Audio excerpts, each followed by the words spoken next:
Coba.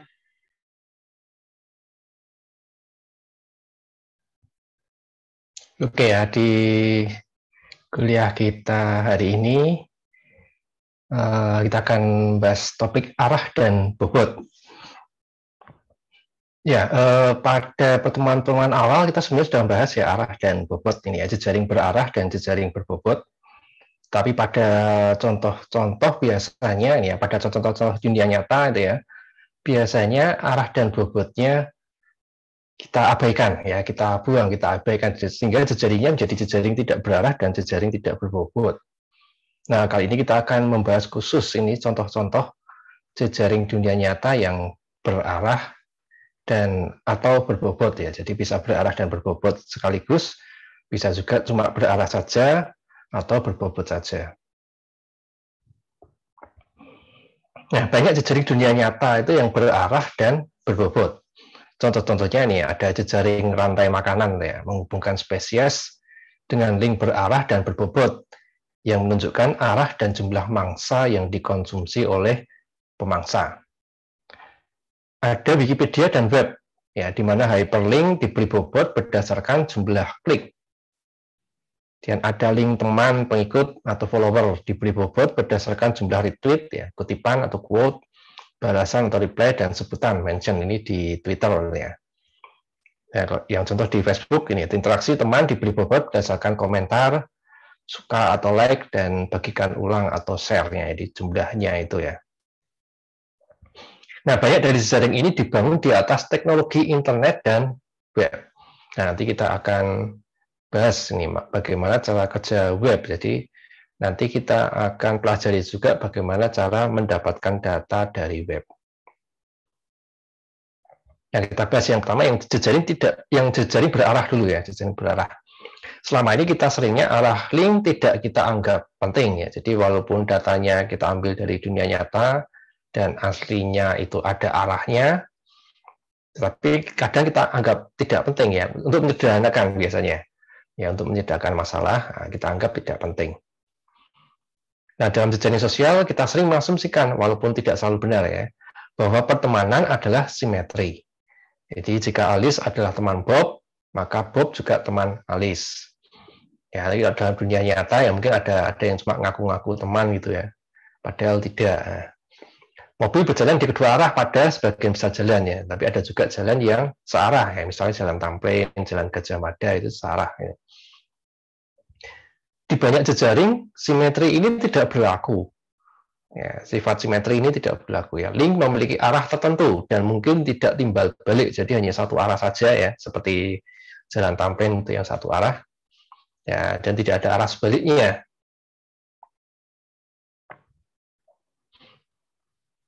Nah, link berarah itu mempunyai sebuah node sumber dan sebuah node tujuan. Nah, kalau kita gambarkan ya, link berarah biasanya digambarkan sebagai sebuah panah menunjuk dari sumber ke tujuan. Jadi ada anak panahnya, ada anak panah yang menunjuk ke tujuan. Kalau pada jejaring tidak berarah ya, linknya tidak ada anak panahnya. Cuma garis gitu aja, garis yang menghubungkan node kedua node ya, garis yang menghubungkan dua buah node. Sebuah jejaring dengan link berarah disebut jejaring berarah. Jadi yang disebut jejaring berarah itu karena link-linknya berarah. Jejaring disebut tidak berarah kalau linknya tidak berarah. Jika dalam jejaring tak berarah, setiap node mempunyai derajat atau degree. Dalam jejaring berarah, maka setiap node-nya mempunyai in degree dan out degree, jumlah link masuk dan jumlah link keluar. Jadi kalau jejaring tidak berarah, itu derajat itu jumlah link seluruhan ya. Nah, kalau di jejaring berarah dibedakan. Ada link masuk dan ada link keluar. Link masuk itu kalau panahnya menunjuk ke node tersebut, link keluar kalau panahnya keluar dari node tersebut, ya ke node tujuan, ya, bukan ke node. Ya, berarti berasal dari node tersebut menuju ke node tujuan.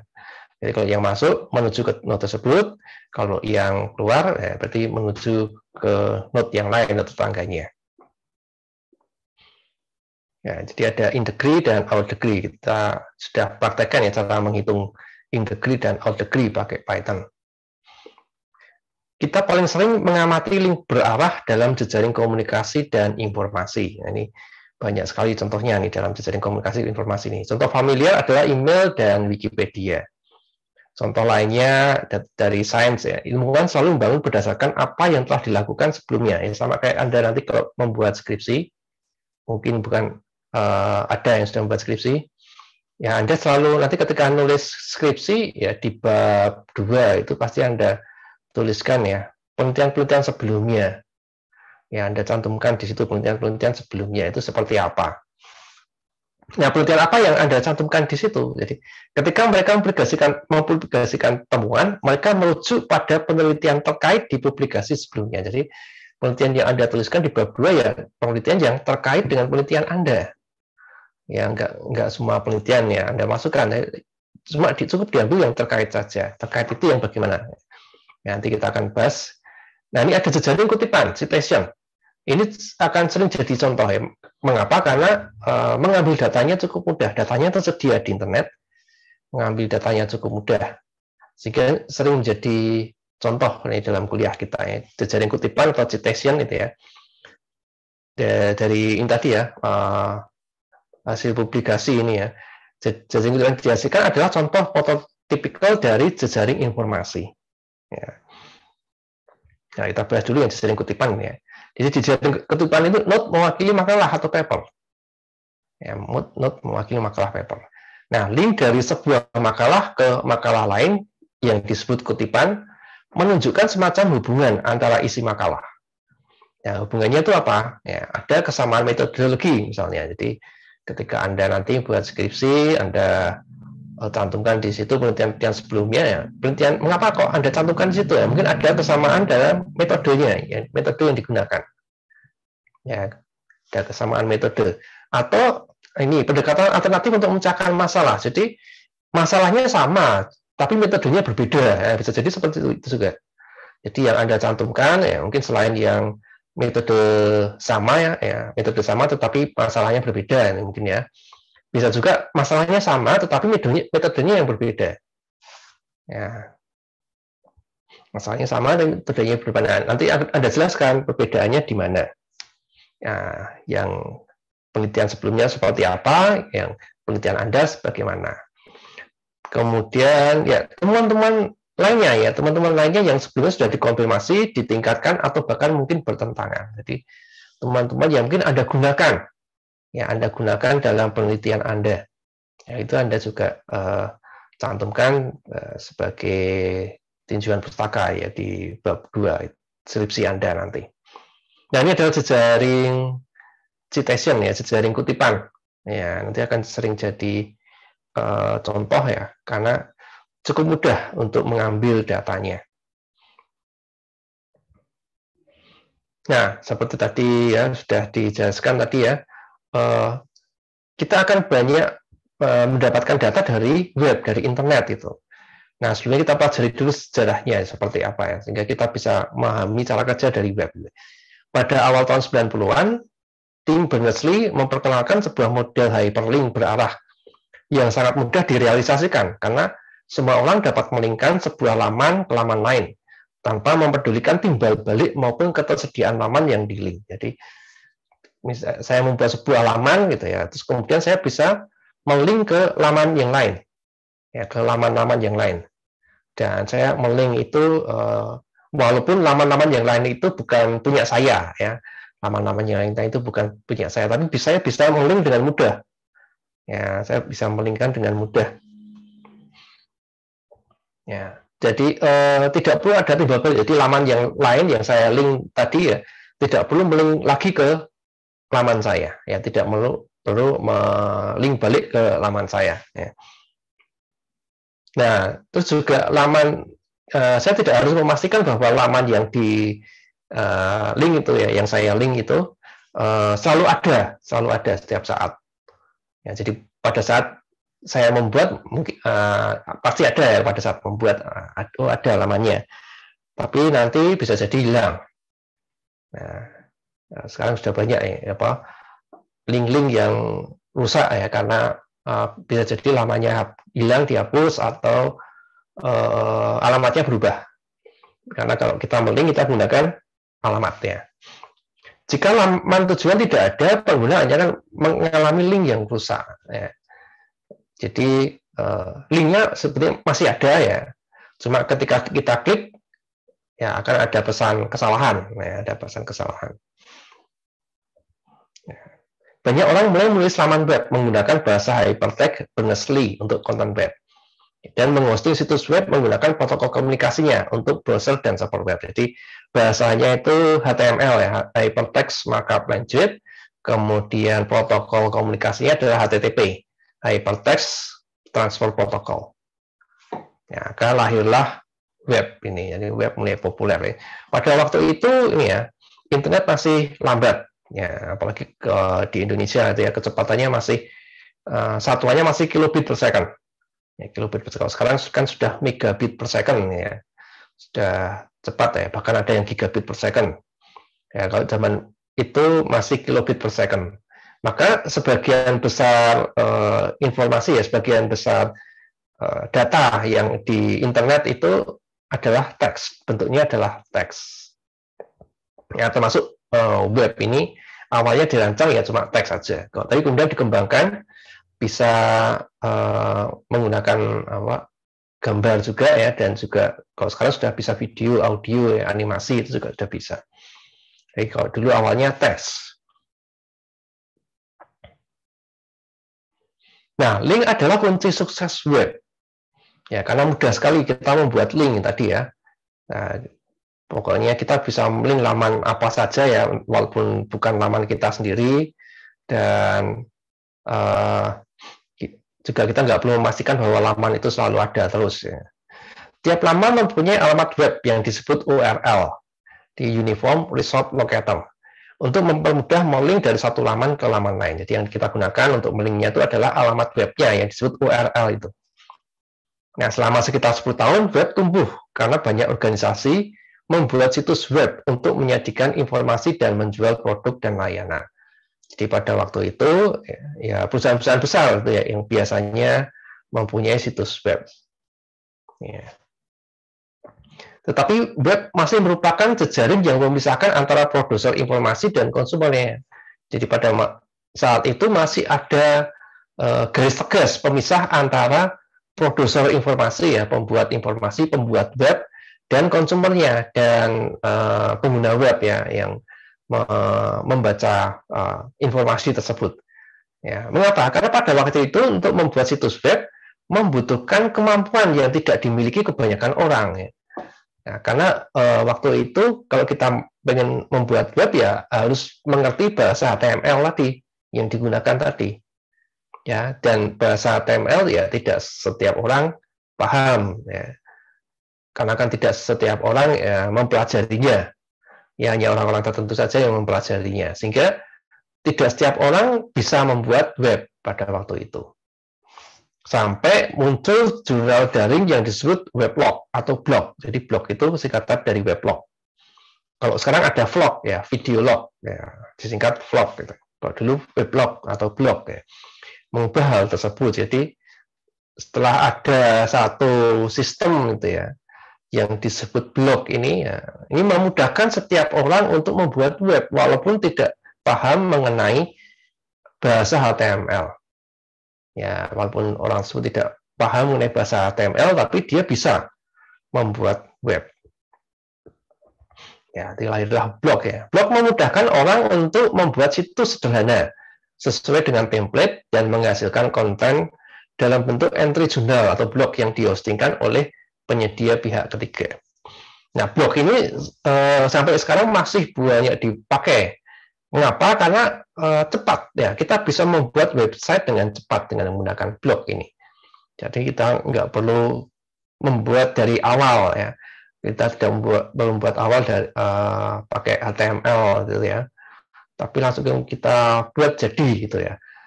Template-nya juga sudah tersedia, tinggal kita pilih mana yang kita sukai, tinggal kita ganti gambar-gambarnya ya, kita ganti warna-warnanya, udah websitenya sudah bisa kita buat sesuai dengan keinginan kita. Nah, setiap entry block akan memiliki URL untuk memudahkan link dari satu entry block ke entry block lainnya. Ya, blogger akan saling melingkan ke blog masing-masing. Jadi zaman dulu itu, kalau misalnya saya membuat blog gitu ya, maka kan saya mempunyai alamat blog saya itu ya. Nah, tapi kan orang lain kan belum tahu alamat blog saya. Nah, bagaimana caranya supaya ada orang yang membaca blog saya? Nah, kalau saya ingin orang yang baca blog saya kan harus saya sebarkan alamat blog saya.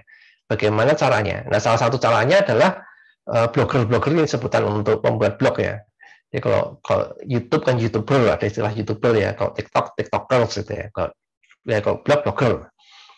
Nah, blogger-blogger ini saling ini ya, berkunjung ke situs-situs blogger yang lain, khususnya blogger-blogger yang sudah terkenal gitu ya.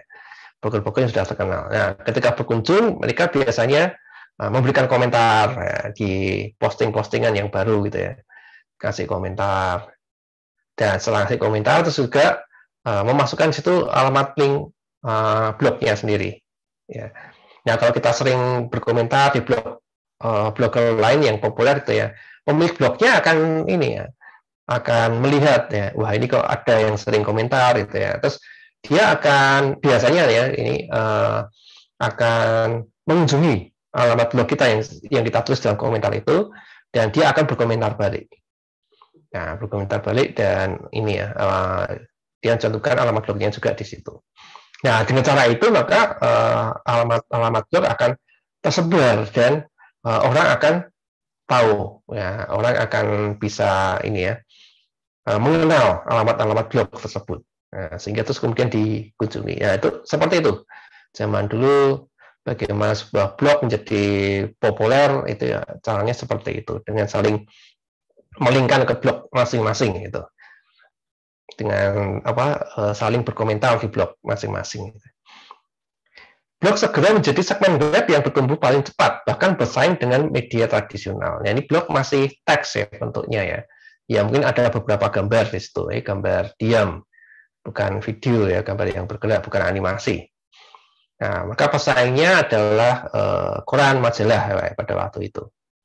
Dan kelebihannya blog adalah informasinya bisa cepat, gitu, cepat tersampaikan, ya, dibandingkan koran atau majalah. Gitu. Nah, kalau sekarang sudah ada podcast, ada YouTube gitu ya, yang bersaing dengan radio dan televisi. Ya.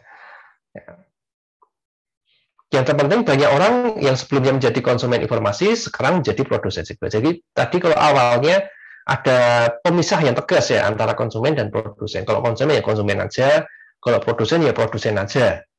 Ya. Nah, kalau sekarang sudah kabur. Konsumen juga sekaligus produsen. Ya, jadi sudah tidak jelas lagi antara produsen informasi dan konsumen informasi, tidak jelas pemisahnya. Ya konsumen ya produsen.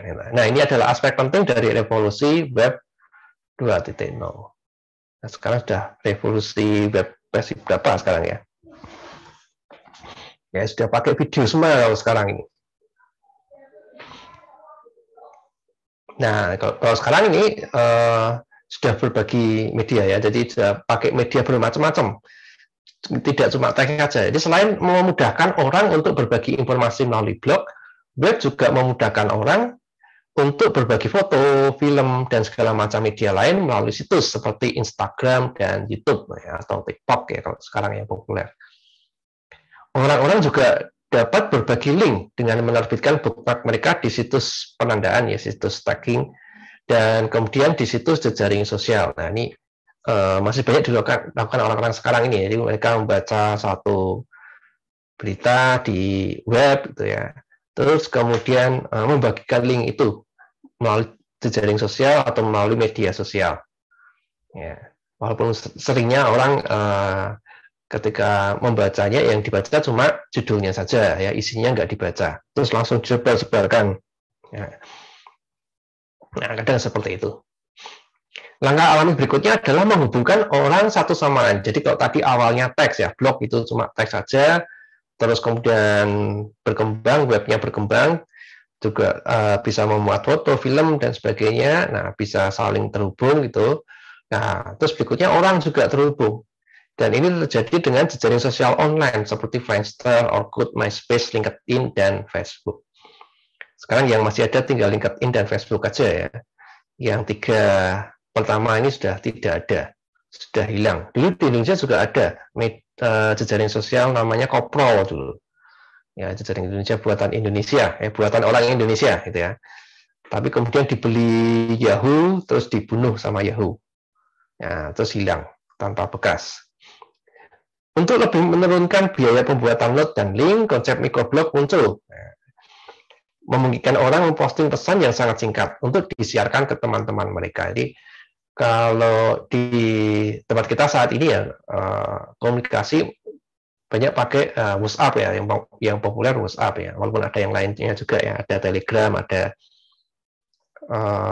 ya Signal, ada Line ya.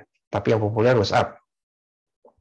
Nah, di beberapa negara lain harga ini ya paket data ya untuk internet itu mahal, lebih mahal dibandingkan biaya untuk SMS ya, untuk SMS. Kalau di Indonesia kan lebih murah ya, lebih murah paket data dibandingkan SMS. Sehingga kalau di negara lain itu lebih banyak menggunakan SMS. Ya, maka muncul microblog ini. Ya, microblog ini menyesuaikan dengan SMS itu. Dibuat untuk menyesuaikan SMS. Jadi mereka bisa memposting microblog itu cukup dengan mengirimkan SMS. Caranya cukup dengan mengirimkan SMS saja. Makanya microblog jumlah teksnya dibatasi hanya 160 karakter. Itu sesuai dengan jumlah karakter satu pesan SMS ya. Kalau sekarang ini kita ngirim SMS bisa panjang-panjang ya, lebih dari 160 karakter. Tapi itu kan dihitung lebih dari 1 SMS ya. Tinggal kelipatannya aja ya. Bisa 2 SMS, bisa 3 SMS ya biayanya ya. Kalau panjang sekali teksnya ya. Ya kalau dulu kalau kita ingin kirim teks yang panjang harus dipecah-pecah. Ya 160 dulu kirim, dengan 160 berikutnya kirim. Ya, seperti itu. Kalau sekarang kita nggak pecah-pecah. Tapi software SMS-nya akan pecah-pecah sendiri dan penerimanya nanti juga harus gabung. Kalau dulu kalau ada handphone yang belum support SMS yang panjang, jadinya terpisah-pisah SMS-nya. Ya, SMS-nya jadinya terpisah-pisah itu ya. Kalau nyampainya urut nggak masalah ya. Kadang tuh nyampainya nggak urut ya. Jadi bacanya agak susah. Ini yang SMS yang pertama yang mana, yang kedua yang mana, ya. Agak susah bacanya. Nah itu ceritanya seperti itu microblog ya, Twitter ya. Campuran jejaring sosial dan blog ini yang diperkenalkan oleh Twitter dan segera ditiru oleh Facebook. Telah begitu populer sehingga sebagian besar populasi bumi sekarang menjadi bagian dari web. Ya, cuma sekarang Twitter sudah tidak bisa lagi ya posting lewat SMS kalau sekarang. Walaupun sebutan untuk microblognya ya masih ya, batasan jumlah karakternya masih kalau di Twitter. Nah, kemudian meningkat lagi, ada perluasan konsep note dan link ya. Tadi kan konsep awalnya dari teks aja, terus kemudian ada foto, ada video, dan ada orang gitu ya. Maka dari perspektif sebuah jejaring, konsep sebuah note diperluas untuk menggambarkan apapun yang mempunyai URL.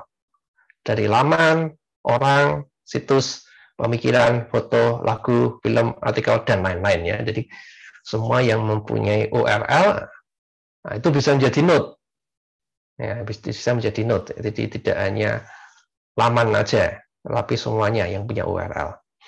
Kemudian linknya juga diperluas. Konsep link juga diperluas karena sembarang objek dapat menunjuk ke sembarang objek lain.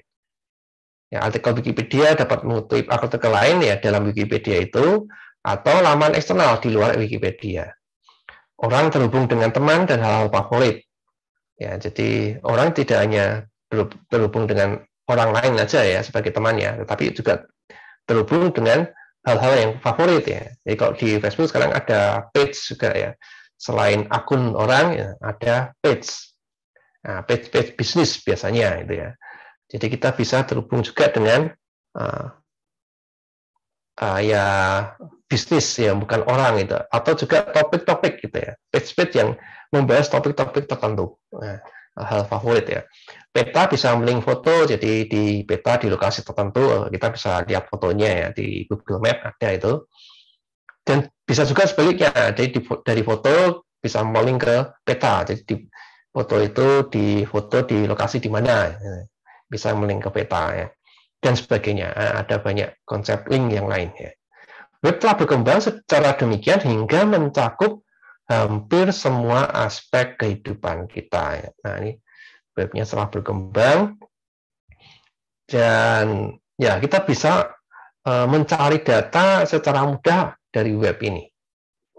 Ya, dari web ini kita bisa nanti kita ambil datanya, kita teliti ya, dengan kita analisa ya, menggunakan teori jejaring misalnya itu ya.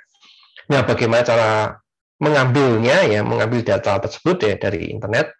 Kita harus pelajari dulu cara kerja web. Nah, mari kita kembali ke dasar-dasar web. Untuk lebih memahami bagaimana jejaring yang ada di mana ini bekerja dan bagaimana kita dapat mengumpulkan data tentangnya, kita perlu memahami bahasa dan protokolnya. Ya, kita balik lagi ke bahasa dan protokol dari web ini. Laman ditulis dalam beberapa versi HTML atau Hypertext Markup Language. Kalau sekarang sudah sampai versi 5 ya, yang mendukung video, audio, dan animasi itu ya. Itu HTML versi 5. Kalau sebelumnya, kalau kita ingin menampilkan video, harus pakai plugin.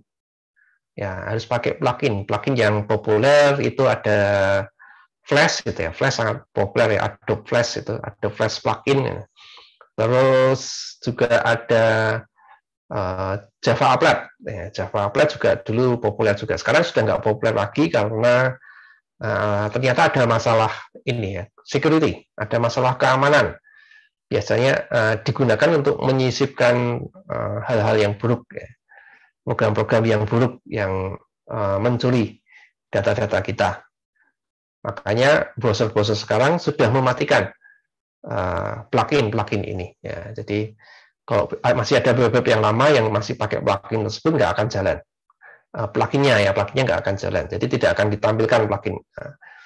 Entah itu video, animasi yang zaman dulu dijalankan pakai plugin nggak akan jalan sekarang. Jadi kalau mau menjalankan video animasi ya pakai HTML versi 5. Dengan interaktivitas yang disediakan oleh bahasa scripting seperti JavaScript. Nah, dulu bahasa scripting itu macam-macam, nggak cuma JavaScript. Yang sangat populer memang JavaScript.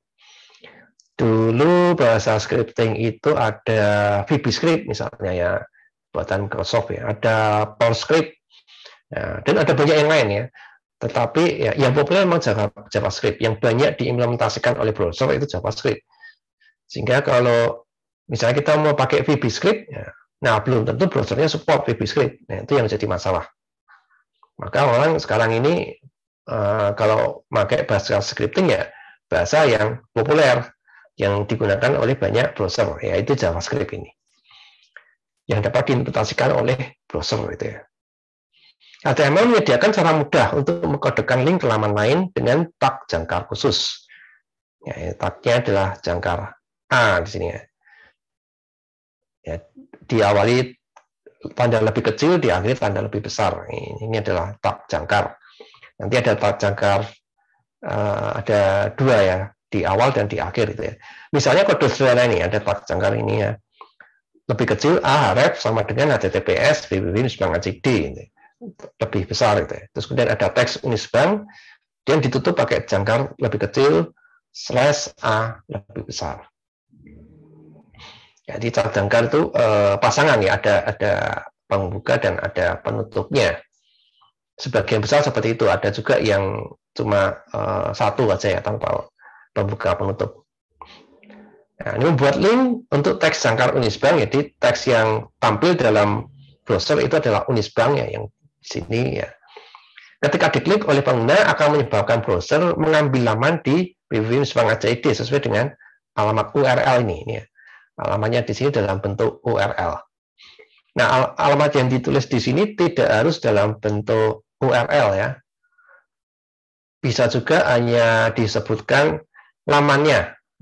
Nah, kalau cuma disebutkan namanya itu artinya protokol yang digunakan dan nama hostnya itu sama persis laman yang ada di situ. Ya. Cuma namanya aja, bagian terakhirnya saja yang berbeda. Nah, kalau di sini dituliskan URL lengkap ya, ada protokol dan ada nama hostnya. Ini cara kerja web ya, jadi ada sisi klien, ada sisi server. Nah, koneksi jaringan itu menggunakan alamat IP. Jadi sedangkan tadi ya kalau kita di browser biasanya kita gunakan alamat nama domain, nama host atau nama domain gitu ya. Sehingga nama host tersebut harus kita ubah dulu dalam bentuk alamat IP. Nah, ini tugasnya DNS ini. Kita bertanya ke DNS server untuk mengetahui alamat IP dari sebuah host gitu ya. Nah, setelah kita tahu alamat IP baru connect ke server web. Ini adalah server webnya. Ya, pakai perintah HTTP ya. Kalau di sini perintahnya ada get, ada host gitu ya. Terus setelah itu perintahnya dibalas oleh servernya. Nah, HTTP 1.1 200 oke. HTTP 1.1 itu adalah protokol HTTP versi 1.1 ya. Kalau sekarang sudah sampai versi 2.0 dan sedang dikembangkan 3.0. Ya, dan dikembangkan 3.0. Terus ini balasannya nanti ya. Jadi protokolnya sama, HTTP 1.1 200 oke.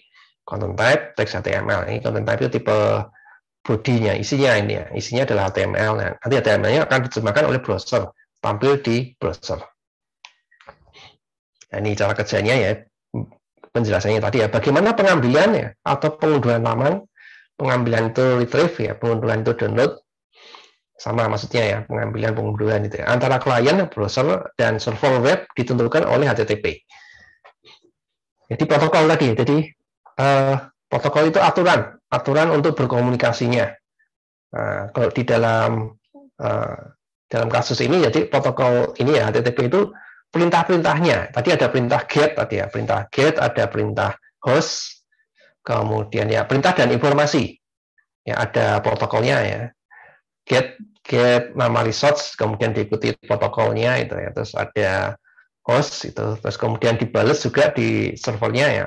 Ada protokol, terus ada kode 200 dan oke ya, keterangannya oke. Terus kemudian ada informasi tipe isinya, content type ya, tipe isinya dan seterusnya itu. Itu adalah perintah-perintah dalam protokol HTTP ya. Nah, kalau tadi contohnya yang Unis bilang tadi HTTPS, bedanya apa? Perintah-perintahnya sama persis. Bedanya kalau HTTPS itu koneksinya dienkripsi.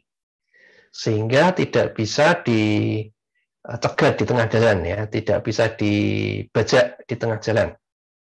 Kalau HTTP saja tanpa enkripsi masih bisa dibajak di tengah jalan gitu ya. Bisa dilihat oleh hacker di tengah jalan ya. Terus kalau bisa dilihat terus bisa juga diubah. Kalau dienkripsi tidak bisa. Jadi lebih aman kalau pakai HTTPS. Tetapi perintah-perintahnya sama persis. Ya, perintah-perintahnya sama persis. Cuma koneksinya saja ya. Yang satu enkripsi, yang satu tidak. Mirip dengan protokol internet client server lainnya, HTTP sebenarnya cukup sederhana.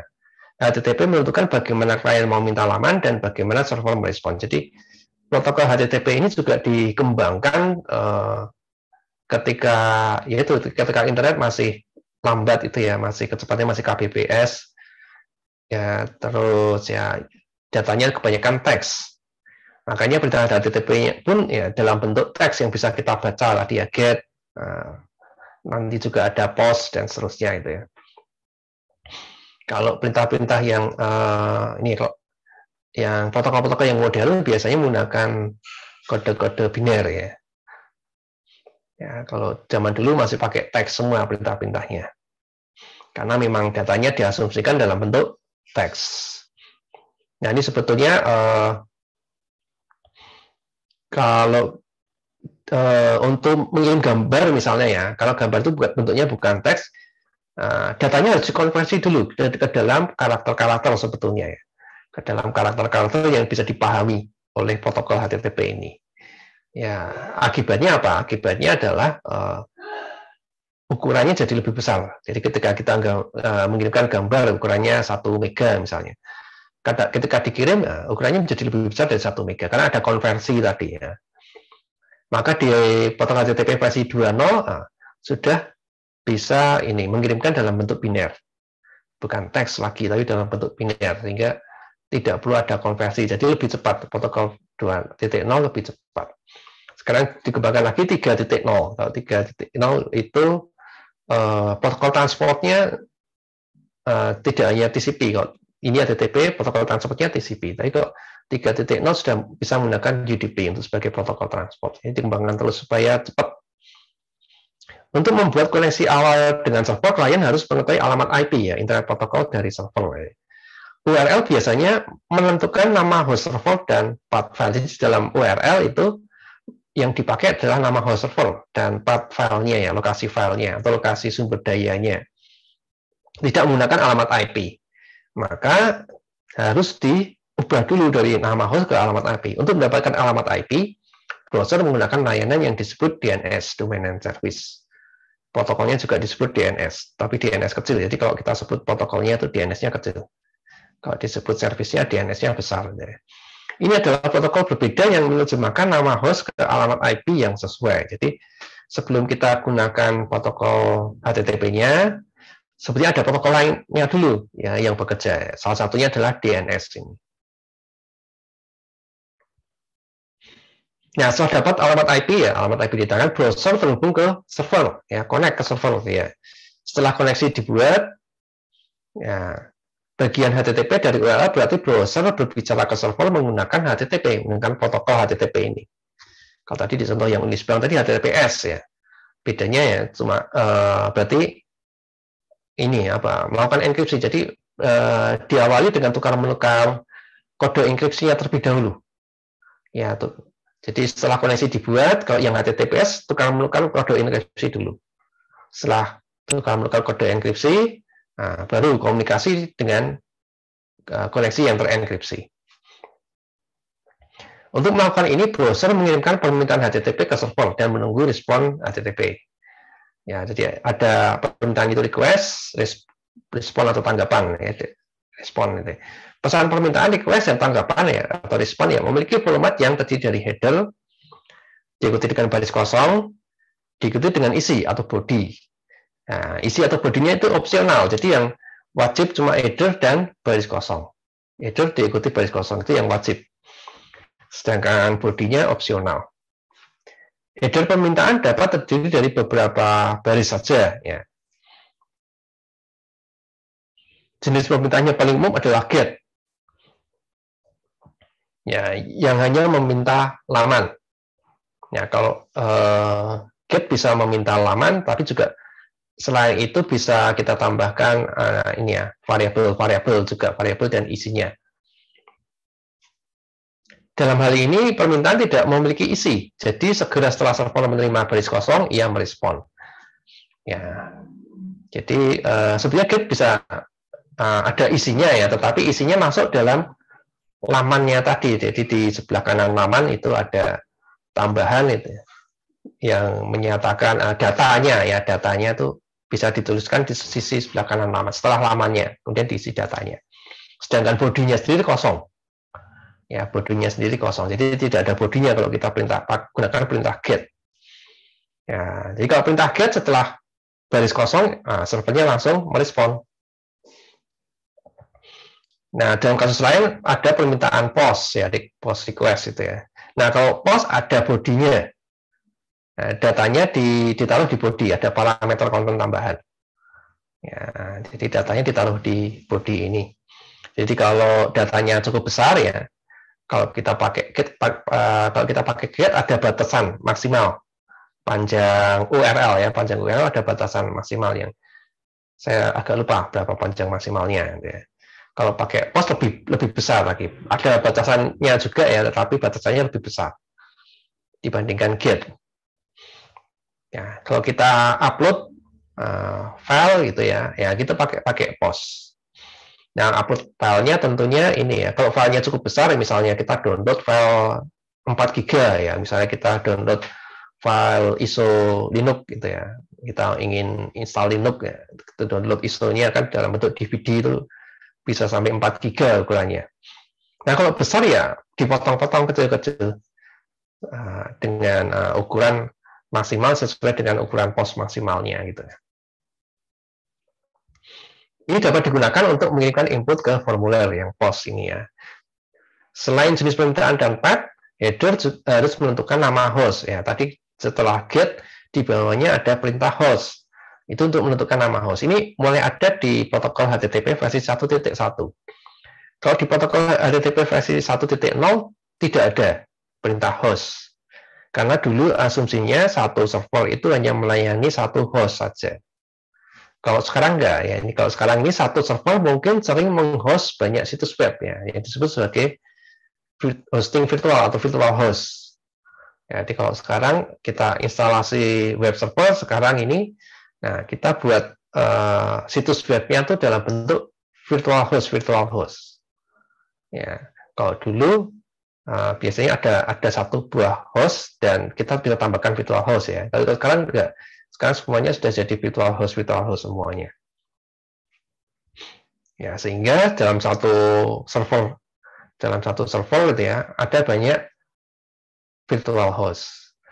Ya, maka kita harus tentukan nama hostnya. Kalau enggak, ya, maka akan diberikan virtual host yang default-nya, yang belum tentu sesuai dengan yang kita inginkan. Header response dapat memiliki beberapa baris informasi seperti jenis server, tanggal, jumlah byte yang dikembalikan, dan lain-lain. Yang paling penting adalah kode responnya. Ya. Jadi ada ya, HTTP 1.1, terus kemudian ada 200, oke, gitu ya. Nah, misalnya nih, kode 200 berarti berhasil, sedangkan kode 404 berarti tidak ditemukan, not found. Ya, kodenya itu ada 5, dibagi jadi 5 ya. Ada yang kepalanya 1, kepala 2, kepala 3, kepala 4, dan kepala 5. Masing-masing punya arti tersendiri. Nah, yang paling sering muncul ini ya, kepala 2 ini artinya berhasil. Kalau kepala 4 itu ya tidak ditemukan. Kemudian kalau kepala 3 itu redirect, jadi alamat akan dikembalikan dalam bentuk alamat yang baru gitu ya. Kalau kepala 5 berarti ada kesalahan di server. Isi tanggapan adalah konten sebenarnya dari sumber daya yang diminta. Biasanya kode HTML laman. Ya, biasanya itu karena yang di request kan laman biasanya. Nah, itu cara kerja web. Nah, setelah tahu cara kerja web, nah kita bikin tools untuk mendownloadnya. Nah, toolsnya itu namanya web crawler. Ya, web crawler. Sembarang program yang menggunakan protokol HTTP untuk meminta konten dari server web adalah client web client ya. Nah, umumnya kita pakai browser sebagai web client. Jadi browser adalah alat yang biasa kita gunakan untuk menavigasi web, memungkinkan kita untuk berpindah secara virtual dari satu node ke node berikutnya dalam jejaring situs dan laman yang sangat besar ini. Nah, kalau kita ingin download secara otomatis, kita gunakan web crawler. Web crawler adalah program yang secara otomatis mengunduh laman web. Jadi cara kerja web crawler dan browser itu sebenarnya sama persis. Ya. Cuma bedanya kalau browser kan hanya menampilkan satu laman gitu, ada satu saat ya. Hanya menampilkan satu laman aja, terus kita tunggu interaksi dari pengguna. Apakah ingin berpindah ke laman lain atau bagaimana itu ya. Menunggu interaksi pengguna. Kok web crawler tidak. Web crawler secara otomatis. Jadi kita mungkin menginputkan satu alamat, ya, satu URL dulu ya. Nanti web crawler akan mendownloadnya sama persis kayak browser gitu ya. Terus akan mencari alamat-alamat lain, mencari URL lain yang pada laman tersebut, terus kemudian mendownload secara otomatis, mendownload semuanya, mendownload tadi laman-laman yang ada di URL-nya ada di laman tersebut. Ya, dengan cara tersebut ya memudahkan kita untuk mendownload laman-laman di web gitu ya, untuk mengcrawler istilahnya, mengcrawler atau mengambil laman-laman di web ya secara cepat, karena tidak butuh interaksi dari pengguna ya, secara otomatis kerja sendiri gitu ya. Karena informasi di web tersebar di miliaran laman yang dilayani oleh jutaan server di seluruh dunia, crawler dirancang untuk mengumpulkan informasi yang dapat dianalisis dan ditambang di lokasi terpusat. Jadi, mengapa kita pakai web crawler ya tujuannya kita download semuanya, kita download secara keseluruhan dulu, terus baru kita olah. Ya, kan kita olahnya itu kan bisa macam-macam ya, karena web itu bisa kita analisa macamnya banyak sekali. Kita bisa analisa dengan menggunakan ilmu jejaring misalnya ya. Kita bisa gunakan ilmu jejaring, kita bisa analisa dengan menggunakan apa dari sisi bahasanya ya, dari dan banyak hal yang bisa kita olah dari data-data web tersebut. Makanya kita download dulu semuanya, terus baru kita olah. Aplikasi utama ya, atau fungsi utama dari web crawler adalah mesin pencarian. Ya, jadi mesin pencarian itu ya cara saya dia ngambili itu web-web yang ada di internet itu. Terus kemudian ya diolah itu ya. Diolah sehingga ketika orang searching ya pakai keyword langsung dengan cepat akan muncul hasilnya gitu ya. Web adalah entitas dinamis yang berkembang dengan kecepatan tinggi. Oleh karena itu mesin pencari menggunakan crawler untuk tetap segar, tetap baru, dan memberikan informasi terkini saat laman dan link ditambahkan, dihapus, dipindahkan, dan diperbarui. Ya. Seperti laman Unisbank itu kan pada waktu-waktu tertentu kan ada diupdate. Nah, maka search engine semacam Google, Bing akan ini secara rutin akan mendownload laman Unisbank itu. Ya, akan mendownload laman Unisbank, memperbarui data di database mereka gitu ya. Tidak cuma laman Unisbank, tentunya seluruh laman di dunia ini akan di set seperti itu. Nah, akan lebih mudah kalau pakai web crawler ya, secara otomatis kerjanya. Nah, kalau sudah sekelas Google, Bing itu punya mesin yang banyak sekali. Web crawlernya juga banyak sekali tentunya ya, supaya kerjanya jadi cepat. Nah, fungsi lain ya, penggunaan lain dari web crawler bisa bisnis cerdas ya, memonitor kompetitor, kolaborator potensial. Jadi kita bisa memonitor perkembangan dari kompetitor kita ya dari webnya ya. Apa ada hal yang baru di webnya misalnya itu. Sistem bibliometrik ya, menghitung impact factor. Bibliometrik itu di jejaring citasi tadi ya, di jejaring citasi tadi, jejaring kutipan ya, jejaring kutipan. Nah, kita hitung impact factor. Impact factor itu adalah ya kurang lebih ini ya makalah yang sering dikutip gitu ya. Makalah yang sering dikutip maka impact factornya makin tinggi. Nah, tapi ada rumus tertentu untuk menghitung impact factor ini. Ya, ada rumus tersendiri ya untuk itu. Tapi kurang lebih ya kalau semakin sering dikutip oleh makalah lain maka impact factornya juga makin tinggi. Bibliometrik mengevaluasi pengaruh institusi dalam daring. Ya, dan ada ya banyak penggunaan lainnya.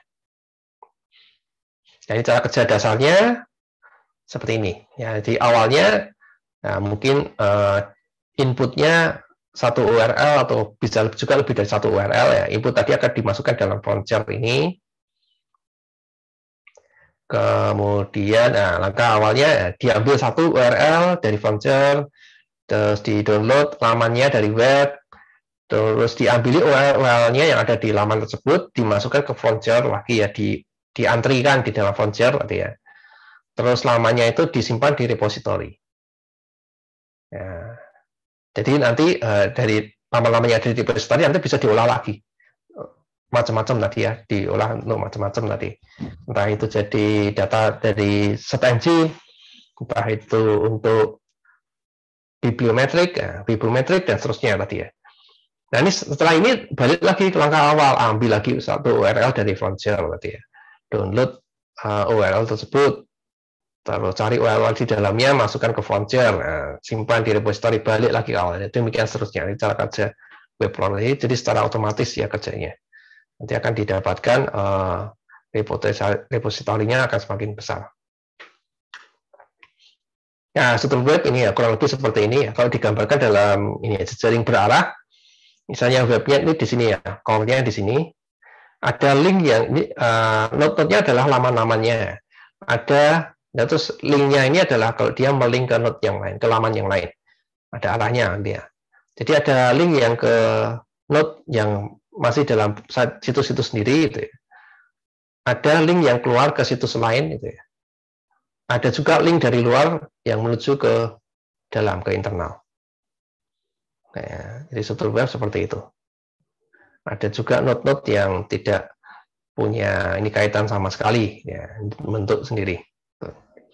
Nah ini kalau struktur seperti ini nanti bisa kita ini ya kita analisa ya. Biasanya laman-laman itu akan saling melink itu kalau punya kesamaan, misalnya kesamaan dari topik misalnya. Ya, kesamaan dari topik, sehingga nanti kita bisa cari ini apa komponen-komponennya.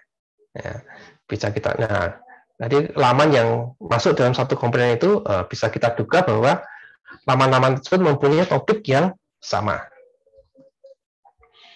Nah, ini makanya ada lokalitas topik. Ya, lokalitas topik. Ya, sebelumnya kita telah mendefinisikan homofili sebagai kecenderungan node serupa terhubung. Jadi homofili di awal itu sudah kita berikan contoh ya, yang banyak contohnya di jejaring sosial. Ya, node-node atau akun-akun orang-orang itu akan saling berteman dengan orang-orang lain yang hobinya sama, misalnya, atau punya kesamaan-kesamaan. Entah itu hobinya sama, pekerjaannya sama, anggota dari keluarga yang sama, misalnya, menjadi anggota organisasi yang sama, misalnya seperti itu. Jadi punya kesamaan. Nah, dalam jejaring informasi juga ada homofili, dapat diekspresikan sebagai kemampuan menebak isi sebuah laman dengan melihat isi laman tetangganya. Jadi tadi, kalau kita lihat struktur web tadi ya, kalau ternyata ada membentuk sebuah komponen, kalau kita gambarkan dalam jejaring ya, membentuk sebuah komponen. Ya, di pertemuan sebelumnya sudah kita pelajari bagaimana mencari ini ya komponen ya. Nah, kalau misalnya tidak membentuk komponen, nah kita cari dulu bridge-bridge-nya ya, terus kita hapus. Kalau bridge-bridge-nya kita hapus, link-link yang merupakan bridge kita hapus, maka akan terbentuk sebagai komponen. Ya, caranya seperti itu, kemarin sudah kita pelajari. Ya, nah, setelah dapat komponennya, maka kita bisa duga bahwa node-node dalam sebuah komponen itu berarti topiknya sama. Ya, topiknya sama, sesuai dengan homofili ini. Dua laman yang topiknya berelasi akan melink satu sama lain, atau terkoneksi dalam jalur yang pendek. Kita sebut jejaring seperti di atas sebagai jejaring yang mempunyai lokalitas topik. Ya, itu salah satu ini cara untuk menganalisa situs web gitu ya. Kita bisa dapatkan topik-topik sebuah web itu apa. Kita bisa mendapatkan ini ya, web-web yang sejenis. Ya, kadang di search engine ditampilkan nih kalau kita web-web yang sejenis yang kita cari itu apa, misalnya seperti itu. Nah, ada juga algoritma PageRank ya. Algoritma PageRank adalah algoritma ranking.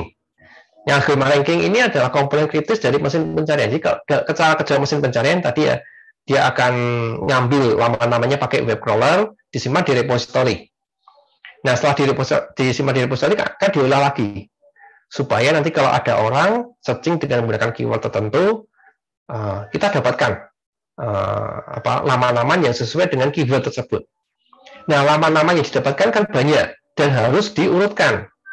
Harapannya adalah yang paling pertama muncul ya, yang urutannya paling atas itu adalah yang paling sesuai dengan yang diinginkan oleh pencarinya, ya, oleh user penggunanya. Gitu. Harapannya seperti itu. Maka butuh satu algoritma untuk merankingnya. Nah, salah satu algoritmanya adalah PageRank. PageRank ini namanya. Ini ada salah satu komponen aja. Jadi dalam mesin pencari biasanya menggunakan beberapa algoritma untuk menyeleksi itu ya hasil query-nya itu. Dan salah satunya PageRank ini. Tahun 1998, Sergey Brin dan Larry Page memperkenalkan PageRank ya. Dinamakan PageRank dari nama Larry Page ini. Ya, karena yang membuat namanya Larry Page, maka disebut PageRank. Sebagai komponen mesin pencarian yang disebut Google. Jadi PageRank hanya salah satu komponen saja dari beberapa komponen yang lain. PageRank adalah sebuah algoritma atau prosedur untuk menghitung ukuran sentralitas yang bertujuan menangkap prestis atau pentingnya setiap node. Biasanya digunakan dalam jejaring berarah. Kita kemarin sudah mempelajari ukuran sentralitas. Ada 3 yang kita gunakan kemarin ya. Ada derajat, ada kedekatan, ada bitwiness. Nah, ini ada baru ini ada PageRank, algoritma PageRank ini bisa kita gunakan untuk menghitung ukuran sentralitas juga. Ya, minggu depan mungkin kita contohkan ya, menghitung PageRank untuk ukuran sentralitas ya pakai Python Network X. Gitu. Nah, algoritma ranking mesin pencarian dapat menggunakan nilai PageRank dikomunikasikan dengan banyak faktor lain seperti kecocokan antara query dan teks laman untuk mengurutkan hasil query. Oke, itu sekarang jejaring berbobot. Nah, sejauh ini kita fokus pada jejaring tidak berbobot. Link mempunyai natur biner. Pada jejaring tidak berbobot, ya link itu mempunyai natur biner. Ada atau tidak ada link antar dua node. Koneksi antar entitas dunia nyata jarang sekali bersifat demikian. Jadi, kalau dalam dunia nyata, justru sifatnya tidak seperti itu. Seringkali link mempunyai atribut yang membuat kita bisa membandingkan dua koneksi dan menentukan mana yang lebih kuat. Jadi koneksinya itu ada yang lebih kuat, ada yang lemah gitu ya. Dalam jejaring sosial, seseorang akan sering melike posting dari teman dekatnya dibandingkan teman yang hanya kenal saja. Ya, jadi ada ini ya, jumlah like-nya. Jumlah like-nya berapa? Seberapa sering dia melike posting temannya gitu ya. Dalam web, beberapa link lebih sering diklik dibandingkan link lain. Jumlah klik ini juga salah satu ini yang dihitung dalam algoritma search engine gitu ya. Jadi search engine juga memperhitungkan jumlah klik. Semakin sering diklik ya, artinya semakin populer web tersebut, dan artinya semakin ini ya, semakin mungkin untuk menempati urutan teratas dalam hasil pencarian. Dalam transportasi udara, beberapa penerbangan memiliki lebih banyak penumpang dibandingkan penerbangan lain ya.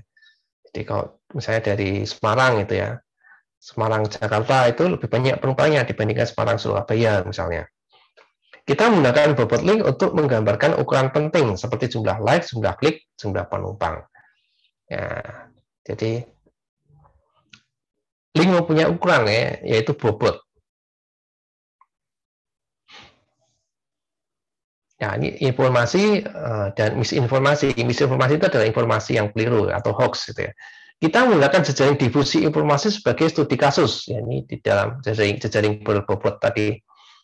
Jejaring difusi itu adalah jejaring difusi informasi itu adalah jejaring di mana informasi akan menyebar melalui link-linknya itu ya, melalui link-linknya. Jadi nyebarnya dari node sumber terus kemudian menyebar ke tetangga-tetangganya, dari tetangga nyebar ke tetangga-tetangganya yang lain seperti itu. Itu jejaring difusi. Di dalam jejaring ini, node menggambarkan orang dan link menggambarkan potongan informasi. Bisa berupa ide, konsep, berita, atau perilaku yang dikirimkan dari orang ke orang. Dari akun ke akun tadi ya. Unit informasi yang dapat dikirimkan disebut meme. Jadi meme itu sebenarnya adalah ide, konsep, berita, atau perilaku. Ya, kalau sekarang meme itu gambar. Ya. Padahal sebenarnya gambar dengan judul hanyalah satu jenis meme internet. Jadi gambar yang ada teksnya ya. Itu gambar yang ada tulisannya itu hanya salah satu jenis meme aja sebetulnya ya. Tapi sekarang kalau kita sebut meme dalam pikiran kita munculnya gambar gitu ya. Padahal itu sebenarnya informasi, meme itu, unit informasi. Menggunakan data dari Twitter kita dapat membangun berbagai macam jejaring difusi, menangkap berbagai macam cara meme menyebar lewat retweet, quote retweet, mention, dan reply. Nah, ini yang paling mudah pakai Twitter, ya, yang paling mudah untuk mendapatkan datanya. Ya. Jadi informasi bagaimana menyebarnya itu bisa kita modelkan kalau di Twitter, mudah sekali. Nah, dalam membangun sebuah jejaring difusi kita harus terlebih dahulu merumuskan meme yang penyebarannya akan kita analisis. Sebagai contoh, kita menginvestigasi misinformasi daring, jadi informasi-informasi hoax tadi ya. Kita akan menelusuri cerita dari sumber kredibilitas rendah yang secara rutin menyebarkan berita palsu, hoax, teori konspirasi, konten yang sangat berpihak, clickbait, atau ilmu pengetahuan palsu. Jadi kalau kita ingin tahu ya satu informasi itu hoax atau bukan, gitu, kan susah kalau kita hanya berdasarkan dari informasinya aja ya, karena informasi hoax itu dibuat sangat mirip dengan informasi yang asli, ya, yang kredibel gitu ya. Yang baik gitu ya. Sehingga susah membedakannya. Nah, salah satu cara untuk membedakannya adalah ya kita telusuri informasi itu menyebar di akun-akun yang mana itu ya, di node-node yang mana. Apakah node-node tersebut sering menyebarkan berita palsu atau tidak? Ya, apakah node tersebut sering menyebarkan berita yang asli atau yang palsu? Kalau node-nya sering menyebarkan berita palsu ya bisa kita simpulkan informasinya kemungkinan besar palsu juga ya, hoax juga ya, seperti itu. Setelah membangun jejaring difusi, kita bisa mengamati beberapa fitur. Apakah informasi tersebar merata di jejaring atau terkonsentrasi di dalam kelompok node yang padat dan terpisah. Ya, kita bisa amati ya beberapa fitur.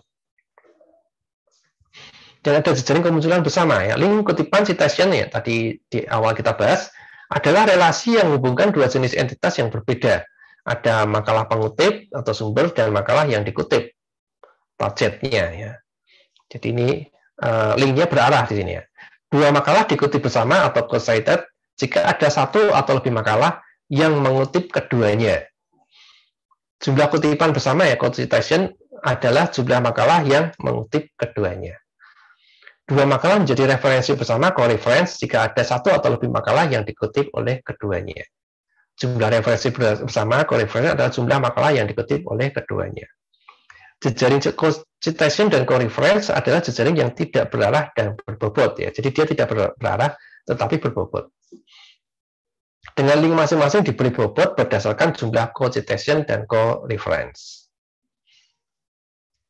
Jejaring bipartit adalah jejaring dengan tiap link menghubungkan dua node dengan jenis yang berbeda. Kita sudah pernah bahas jejaring bipartit di pertemuan awal itu ya. Jadi kalau jejaring umumnya itu node-nya jenisnya sama, semuanya sama ya. Nah, kalau jejaring bipartit itu ada dua jenis node dan link hanya menghubungkan node dengan jenis yang berbeda saja. Contoh hubungan antara aktor, aktris, dan film yang mereka bintangi. Jadi linknya itu hanya dari aktor atau aktris ke film. Tidak ada dari aktor, aktris ke aktor, aktris. Dan tidak ada dari film ke film.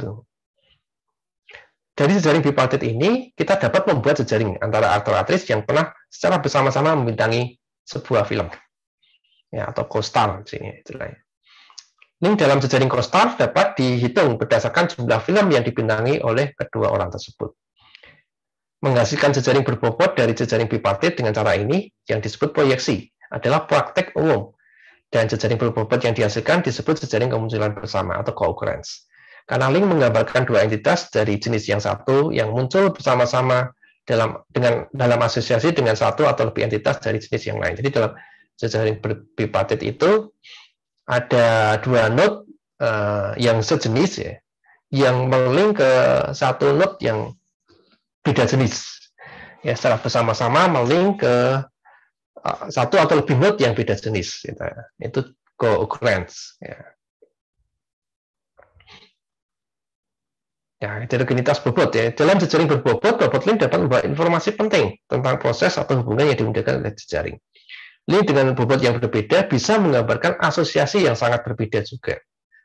Nah, itu kalau kita ingin tahu heterogenitas ya kita harus gambarkan dalam bentuk histogram distribusinya ya, distribusi frekuensinya supaya tahu ya. Bobotnya kita sebut heterogen kalau variasinya banyak ya, variasi bobotnya banyak.